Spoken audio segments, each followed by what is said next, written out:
नमस्कार साथियों, आप सभी का स्वागत है आपके अपने चैनल इंदौलिया जी में। दोस्तों आज हम करेंगे टॉप 10 क्वेश्चन सीरीज़ की सीरीज नंबर 5। दोस्तों इसमें हम मैथ के क्वेश्चंस करते हैं। जैसा कि आपको पता है इसमें टॉप 10 मैथ के क्वेश्चन होते हैं और 10 चैप्टर्स से होते हैं। अलग अलग चैप्टर के टॉप 10 क्वेश्चन होते हैं। दोस्तों ये वही क्वेश्चन होते हैं जो परीक्षा में पूछे गए हैं, किसी न किसी परीक्षा में पूछे गए हैं। तो दोस्तों स्टार्ट करते हैं क्वेश्चन नंबर फर्स्ट। तो क्वेश्चन नंबर फर्स्ट दिया हुआ है, एक समबाहु त्रिभुज की भुजा 4 सेंटीमीटर है, उसका क्षेत्रफल कितना है। एक समबाहु त्रिभुज की भुजा 4 सेंटीमीटर है, उसका क्षेत्रफल कितना है। तो दोस्तों समबाहु त्रिभुज का क्षेत्रफल क्या होता है, एरिया ऑफ इक्विलेटरल ट्राइंगल, यानी समबाहु त्रिभुज का एरिया, यानी √3/4 ए स्क्वायर। ए स्क्वायर क्या होता है, इसमें ए क्या होता है, ए होता है भुजा, समबाहु त्रिभुज की भुजा। तो हम ए स्क्वायर की जगह पर 4 रख देंगे। तो इसको सॉल्व करते हैं, 3√4 और यहाँ पर ए स्क्वायर की जगह 4 रख देंगे। तो ये इससे 4 से ये कैंसिल हो जाएगा। तो यहाँ पर क्या बचेगा, 4√3 सेंटीमीटर स्क्वायर। तो दोस्तों ऑप्शन ए हमारा सही आंसर हो जाएगा। तो दोस्तों चेक करते हैं इसका आंसर। तो ऑप्शन ए इसका सही आंसर दिया हुआ है 4√3 इसका सही आंसर हो जाएगा। तो दोस्तों इसका जो फॉर्मूला है वो आप नोट कर लें, area of equilateral triangle √3/4 A square. इसको आप नोट कर लें अपनी नोटबुक में। तो चलते हैं क्वेश्चन नंबर 2 की। तो दोस्तों क्वेश्चन दिया हुआ है, ए तथा बी की मासिक आय का अनुपात 3:4 है तथा उनके मासिक व्यय का अनुपात 2:3 है। यदि प्रत्येक 4,000 प्रति माह बचाता है तो बी की आय कितनी है। तो दोस्तों ए और बी की मासिक आय का अनुपात कितना है, 3:4 और इनके व्यय का अनुपात कितना है, 2:3। तो दोस्तों जो मासिक आय में से अगर व्यय निकाल देंगे तो बचेगी बचत। तो दोस्तों 4 में से 3 गई तो कितना बचा, 1, यानी कि 1 इसकी बचत हो गई। लेकिन यहाँ पर बचत कितनी दी हुई है, 4,000। तो 1 यूनिट बराबर कितने हो जाएंगे, 4,000, यानी कितने गुना ज़्यादा, 4,000 गुना ज़्यादा। तो दोस्तों जो बी की आय पूछा है तो बी की आय कितनी है, 4 यूनिट। तो ये भी 4,000 गुना ज़्यादा हो जाएगी। तो कितनी हो जाएगी, 16,000। ये कितनी हो जाएगी, 16,000, यानी ऑप्शन सी हमारा सही आंसर हो जाएगा, 16,000। तो चेक करते हैं इसका आंसर। तो ऑप्शन सी इसका सही आंसर दिया हुआ है, 16,000। तो चलते हैं क्वेश्चन नंबर 3 पर। तो दोस्तों क्वेश्चन नंबर 3 दिया हुआ है, किसी वस्तु को 10% और 20% की 2 क्रमिक छूटों पर बेचा जाता है। यदि विक्रय मूल्य 1,080 है तो अंकित मूल्य कितना है। तो दोस्तों 10% को हम क्या लिख सकते हैं, 1/10, यानी 10 रुपये की चीज़ पर 1 की छूट दी गई, यानी 10 की चीज़ पर 1 की छूट, यानी 10 की 9 में बेची गई। और 20% को क्या लिख सकते हैं फ्रैक्शन में, 1/5, यानी कि 5 रुपये की पर 1 रुपये की छूट, यानी कि 4 रुपये में बेची गई। अब इनका मल्टीप्लाई कर लेंगे तो ये हो जाएगा 50 और ये हो जाएगा 36। लेकिन ये हमारा मार्क प्राइस होता है और ये सेलिंग प्राइस होता है। तो सेलिंग प्राइस यहाँ पर क्या है, विक्रय मूल्य 1,080। तो 36 यूनिट बराबर कितने की हो जाएंगी, 1,080 के, यानी कितने गुना ज़्यादा, 30 गुना ज़्यादा। अब पूछा क्या है, अंकित मूल्य, यानी मार्क प्राइस ये दिया हुआ है अंकित मूल्य। तो ये 50 यूनिट है, तो 50 यूनिट बराबर कितना हो जाएगा, यानी कि 30 गुना ज़्यादा हो जाएगा। ये 50 यूनिट में 30 का गुना कर देंगे तो ये हो जाएगा 1,500, यानी ऑप्शन ए हमारा सही आंसर हो जाएगा, 1,500। तो दोस्तों चेक करते हैं इसका आंसर।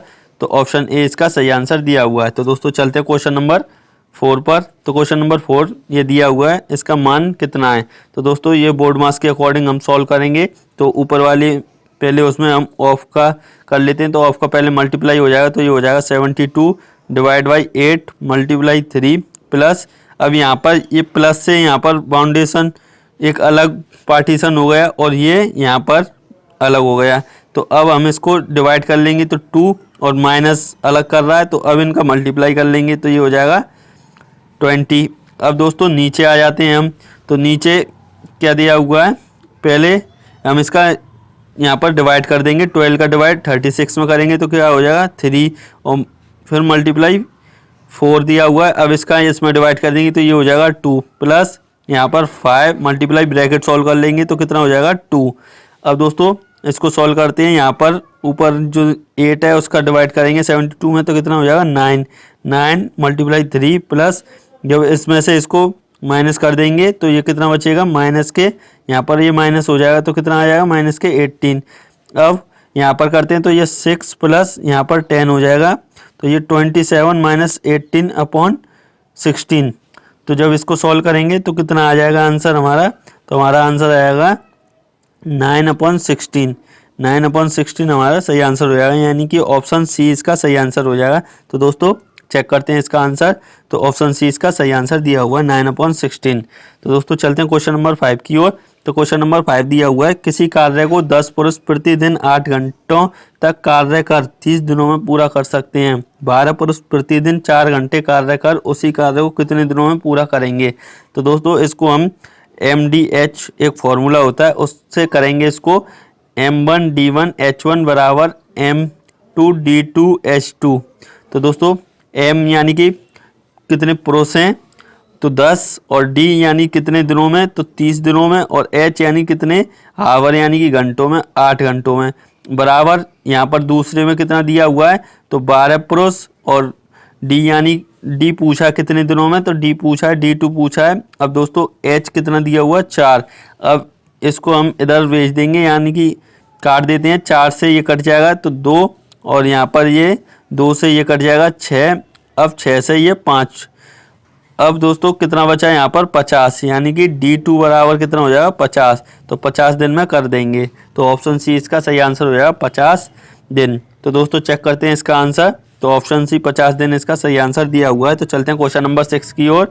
तो दोस्तों क्वेश्चन नंबर 6 दिया हुआ है, नाव की अनुप्रवाह डाउन स्ट्रीम गति 14 किलोमीटर प्रति घंटा है। नाव की ऊर्ध्व प्रवाह अपस्ट्रीम गति 10 किलोमीटर प्रति घंटा है। वह नाव शांत जल में 72 किलोमीटर की दूरी कितने समय में तय कर सकती है। तो दोस्तों डाउन स्ट्रीम दिया हुआ है और अप स्ट्रीम दिया हुआ है।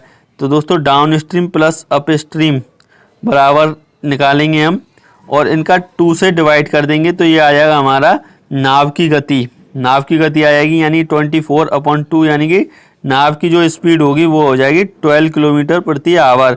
अब दोस्तों इनको जब हम down stream minus up stream करते हैं, जब माइनस करेंगे तो ये और 2 का डिवाइड करेंगे तो वो आ जाएगी धारा की गति। तो दोस्तों ये आ गई नाव की गति, और इसमें 72 किलोमीटर बता रहा है तो डिस्टेंस कितनी होगी 72 किलोमीटर, और स्पीड हो गई 12। तो टाइम इसमें पूछा है तो दोस्तों ये हो जाएगा 6 घंटे, यानी 6 घंटे में वह कवर कर लेगा 72 किलोमीटर को। तो ऑप्शन डी इसका सही आंसर हो जाएगा। तो दोस्तों चेक करते हैं इसका आंसर। तो ऑप्शन 4 इसका सही आंसर दिया हुआ है 6 घंटे। तो चलते हैं क्वेश्चन नंबर 7 पर।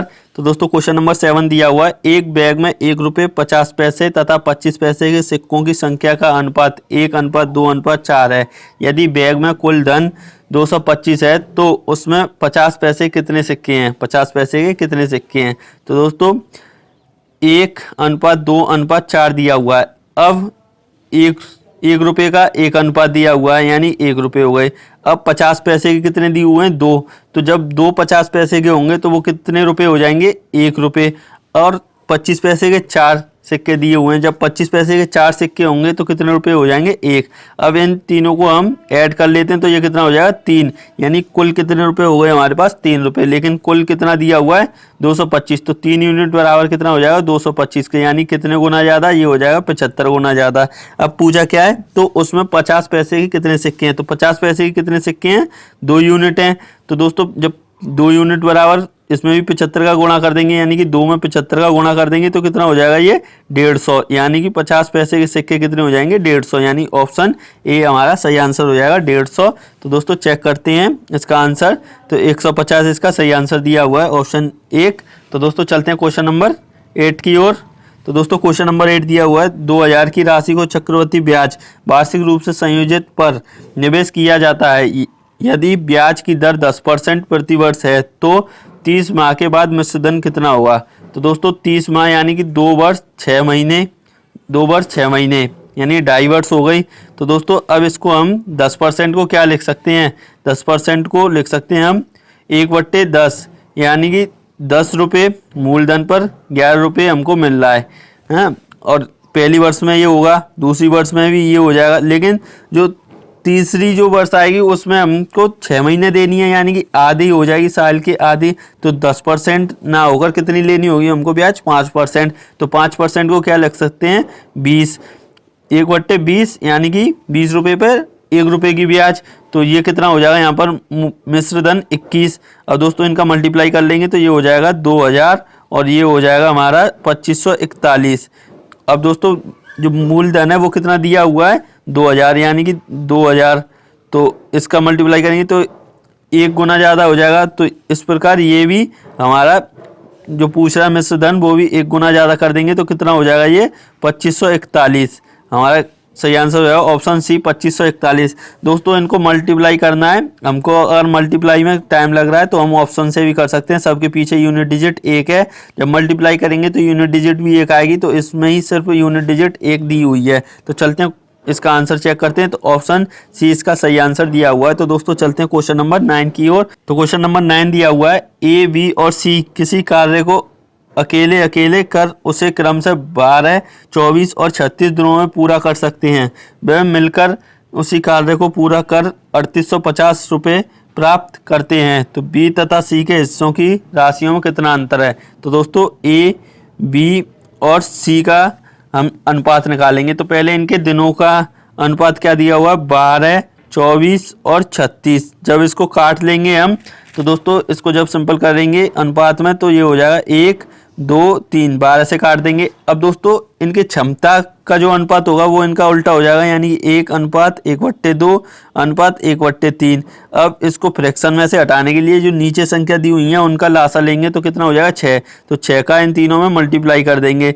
जब 6 का मल्टीप्लाई करेंगे तो ये नया अनुपात क्या हो जाएगा, A/B/C क्या हो जाएगा, 6:3/2। अब इनको हम जोड़ लेंगे तो ये कितना हो जाएगा, 11। 11 बराबर कितने रुपए के हो जाएगा, 3850 के, यानी कितने गुना ज़्यादा हो जाएगा, तो ये हो जाएगा हमारा 350 के, ये हो जाएगा हमारा 350 गुना ज़्यादा। तो दोस्तों इसमें पूछा क्या है, बी तथा सी के हिस्सों की राशियों में कितना अंतर है। तो बी 3 दी हुई है और सी 2, यानी कितना अंतर हो गया, 1। तो 1 यूनिट बराबर कितना हो जाएगा हमारा 350 गुना कर देंगे इसमें, तो ये भी 350 हमारा आंसर हो जाएगा इसका, यानी ऑप्शन बी इसका सही आंसर हो जाएगा। दोस्तों जो मजदूरी होती है वह हमारी कार्य क्षमता पर काम करती है, ना कि दिनों पर।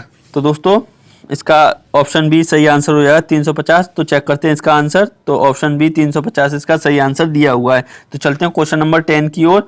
तो दोस्तों क्वेश्चन नंबर 10 दिया हुआ है, ए बी से 20% अधिक है, ए बी से 20% अधिक है, बी सी से 25% अधिक है, सी ए से कितने प्रतिशत कम है। तो दोस्तों 20% को हम क्या लिख सकते हैं, तो 20% को हम लिख सकते हैं 1/5 लिख सकते हैं। तो ए और बी का अनुपात क्या हो जाएगा, यानी ए बी से 20% अधिक है।